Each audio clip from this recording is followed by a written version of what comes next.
दोस्तों नमस्कार, स्वागत है आप सभी का सोहन इंस्टीट्यूट में।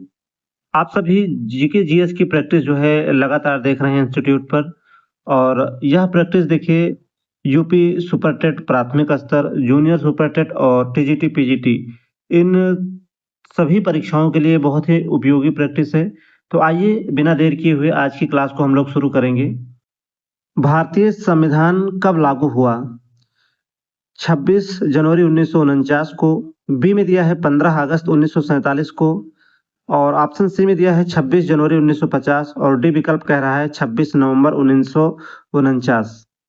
देखिए पिछली प्रैक्टिस को अगर आपने देखा हो तो हमने वहां सवाल रखा था कि कॉन्स्टिट्यूशन डे यानी संविधान दिवस कब मनाया जाता है।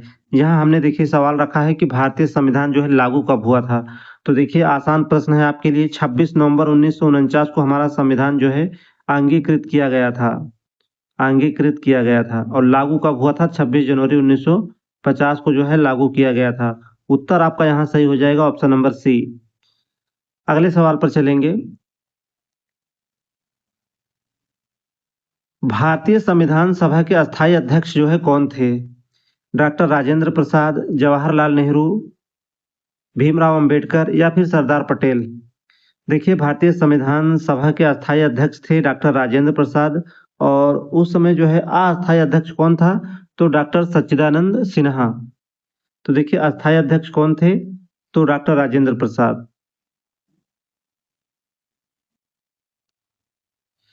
करो या मरो का नारा किस आंदोलन में जो है दिया गया था? असहयोग आंदोलन, सविनय अवज्ञा आंदोलन, भारत छोड़ो आंदोलन या फिर खिलाफत आंदोलन? चलिए किस आंदोलन में जो है करो या मरो का नारा जो है दिया गया था? तो देखिए यह नारा करो या मरो दिया किसने था? तो देखिए महात्मा गांधी ने दिया था। किस आंदोलन के दौरान? तो भारत छोड़ो आंदोलन के दौरान। सी उत्तर यहाँ पर सही हो जाएगा। और भारत छोड़ो आंदोलन कब हुआ था? तो ये 8 अगस्त 1942। ये डेट आपको याद रखनी है। 1857 की क्रांति का प्रथम शहीद जो है किसे माना जाता है?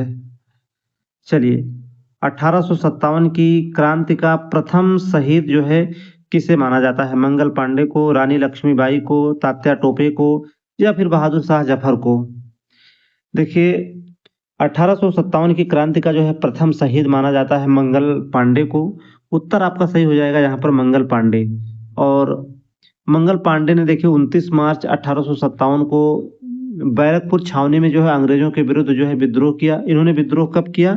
तो विद्रोह इन्होंने किया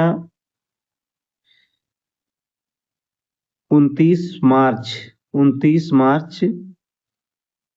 1857 को। और इन्हें देखिए 8 अप्रैल 1857 को जो है फांसी दी गई थी अंग्रेजों द्वारा। 8 अप्रैल 1857 को इनको जो है फांसी दे दी गई थी। आगे चलेंगे। चलिए भारतीय संविधान में मौलिक अधिकार जो है किस भाग में वर्णित है?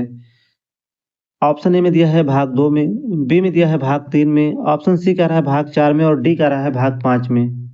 उत्तर करेंगे आप सभी मित्र। देखिए संविधान के भाग 3 में जो है अनुच्छेद कह रहा हूं कि 12 से 35 में जो है मौलिक अधिकारों का वर्णन है। तो उत्तर यहाँ आपका कौन सा सही होना चाहिए? तो उत्तर आपका सही हो जाएगा ऑप्शन नंबर बी, भाग 3।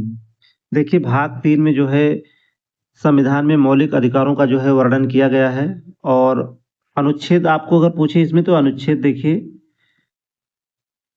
12 से 35 में। चलिए आगे चलेंगे।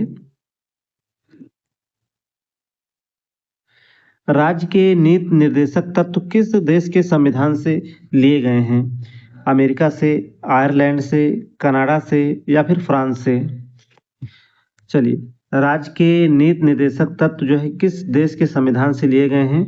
तो इसका उत्तर जो आपका सही हो जाएगा आयरलैंड से। अगले सवाल पर चलेंगे। चलिए देखते हैं क्या पूछ रहा है। भारतीय संसद का उच्च सदन कौन सा है? लोकसभा, विधान परिषद, राज्यसभा या फिर विधानसभा? देखिए, संसद के 2 सदन हैं, लोकसभा और राज्यसभा। जो राज्यसभा है वो उच्च सदन है और जो लोकसभा है वो निम्न सदन है। तो यहाँ उच्च सदन आपसे पूछा है, तो आपका उत्तर यहाँ सही हो जाएगा राज्यसभा।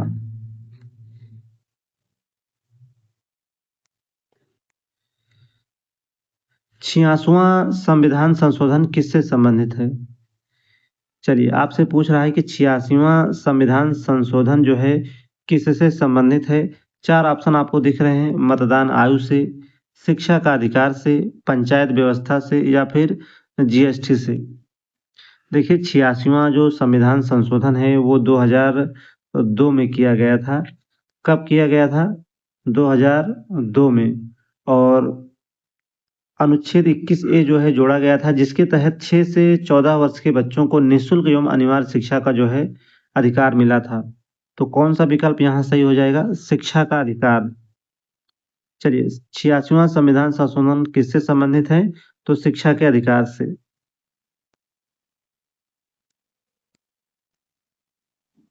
शिक्षा का अधिकार अधिनियम आरटीई कब लागू हुआ? चलिए, शिक्षा का अधिकार अधिनियम आरटीई कब जो है लागू हुआ? देखिए, आपको बता दें, शिक्षा का अधिकार अधिनियम जो है ये 4 अगस्त 2009 में पारित हुआ था। पारित कब हुआ? तो देखिए, पारित हुआ था ये 4 अगस्त 2009 को। लेकिन प्रभावी कब से रहा ये, यानी लागू कब से हुआ? तो 1 अप्रैल 2010 से जो है पूरे देश में जो है लागू किया गया था इसे। 1 अप्रैल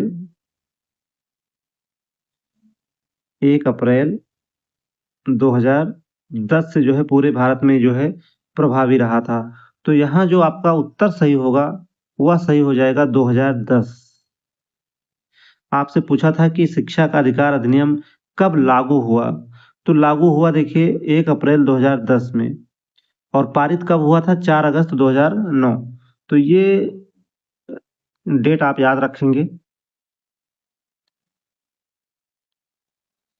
योजना आयोग के स्थान पर किस संस्था का गठन किया गया था? वित्त आयोग का, नीति आयोग का, आरबीआई का या फिर एनडीसी का? देखिए, योजना आयोग के स्थान पर किस संस्था का जो है गठन किया गया था? तो नीति आयोग का। किसका? नीति आयोग का। 1 जनवरी 2015 1 जनवरी 2015 को जो है योजना आयोग के स्थान पर जो है नीति आयोग की जो है स्थापना की गई।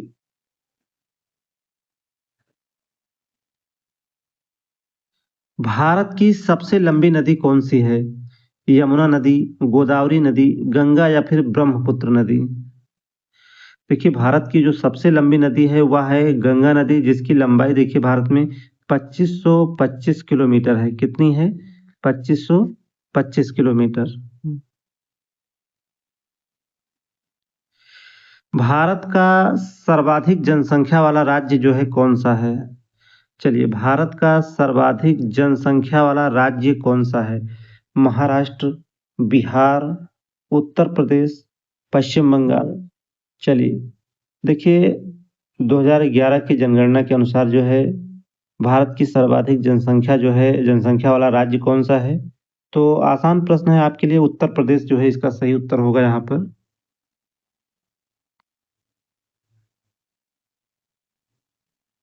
चलिए, क्वेश्चन नंबर 13 देखिए, कह रहा है कि भारतीय संविधान का संरक्षक किसे माना जाता है? राष्ट्रपति को, प्रधानमंत्री को, सर्वोच्च न्यायालय को या फिर जो है संसद को? चलिए, देखिए, भारतीय संविधान का संरक्षक माना जाता है सर्वोच्च न्यायालय को। किसे? क्योंकि देखिए, सर्वोच्च न्यायालय संविधान का संरक्षक है और न्यायिक पुनरावलोकन की जो है यह शक्ति रखता है। तो यही जो है हमारा उत्तर सही होगा, सर्वोच्च न्यायालय। वर्तमान में भारतीय संविधान में मौलिक कर्तव्यों की संख्या कितनी है? चलिए, वर्तमान में भारतीय संविधान में मौलिक कर्तव्यों की संख्या जो है कितनी है? 10, 11, 12 या फिर 14? देखिए, इसका उत्तर देखिए 11 सही होगा। 42वें संविधान संशोधन 1976 से देखिए 10 मौलिक कर्तव्य जोड़े गए थे। बाद में देखिए जब 86वां संविधान संशोधन हुआ 2002 में, तो इसमें एक कर्तव्य और जोड़ा गया। तो देखिए वर्तमान में कुल जो है 11 मौलिक कर्तव्य हैं। कितने हैं? 11 हैं। हरित क्रांति का संबंध किससे है? दुग्ध उत्पादन से, कृषि उत्पादन से, मत्स्य उत्पादन से या फिर उद्योग से? तो देखिए हरित क्रांति का संबंध है कृषि उत्पादन से। भारत में देखिए हरित क्रांति के जनक हैं एम एस स्वामीनाथन, और विश्व में अगर हरित हरित क्रांति के जनक आपसे पूछता है तो नॉर्मन बोरलॉग हो जाएंगे। आगे चलेंगे। भारत का केंद्रीय बैंक कौन सा है? एसबीआई, आरबीआई, नाबार्ड या फिर सेबी? भारत का जो केंद्रीय बैंक है वो आरबीआई है। इसकी स्थापना 1 अप्रैल 1935 को हुई थी। कब हुई थी? 1 अप्रैल 1935 को हुई थी। चलिए,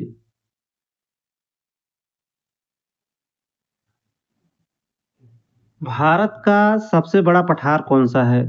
मालवा पठार, दक्कन का पठार, छोटा नागपुर का पठार या फिर मेघालय पठार? भारत के संबंध में देखिए यह क्वेश्चन पूछ रहा है। तो भारत का जो सबसे बड़ा पठार है वह है दक्कन का पठार।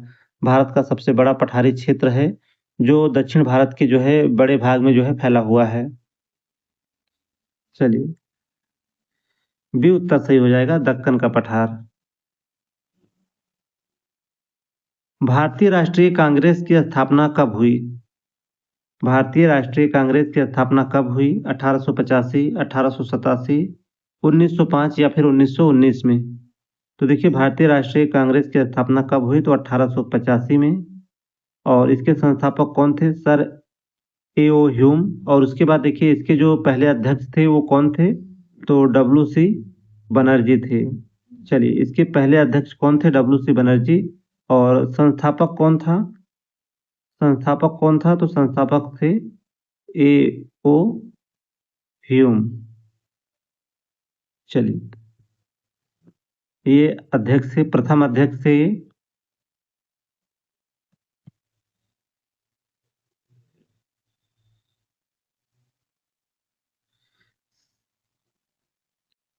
संविधान की प्रस्तावना में समाजवादी और पंथ निरपेक्ष शब्द जो है किस संशोधन द्वारा जो है जोड़े गए थे? देखिए अच्छा सवाल है, आपसे पूछा है कि संविधान की प्रस्तावना में समाजवादी और पंथ निरपेक्ष शब्द जो है किस संशोधन द्वारा जोड़े गए थे?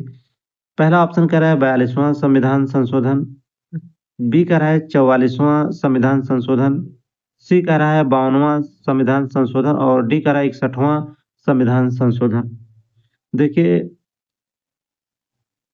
समाजवादी और पंथ निरपेक्ष ये जोड़े गए थे 42वें संविधान संशोधन में, जो कि 1976 में जो है संशोधन हुआ था। तो ये दो शब्द जोड़े गए थे, पंथ निरपेक्ष, समाजवादी, पंथ निरपेक्ष और अखंडता, ये शब्द जोड़े गए थे। तो इसमें आपको समाजवादी दिख रहा है, पंथ निरपेक्ष दिख रहा है और इसके अलावा अखंडता।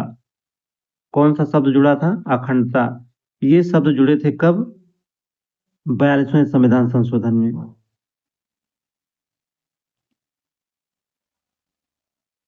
भारत की जनगणना कितने वर्ष के अंतराल पर होती है? चलिए, भारत की जनगणना कितने वर्ष के अंतराल पर होती है? 5 वर्ष, 8 वर्ष, 10 वर्ष या फिर 12 वर्ष? तो भारत की जो जनगणना कितने वर्ष के अंतराल पर होती है? तो देखिए 10 वर्ष।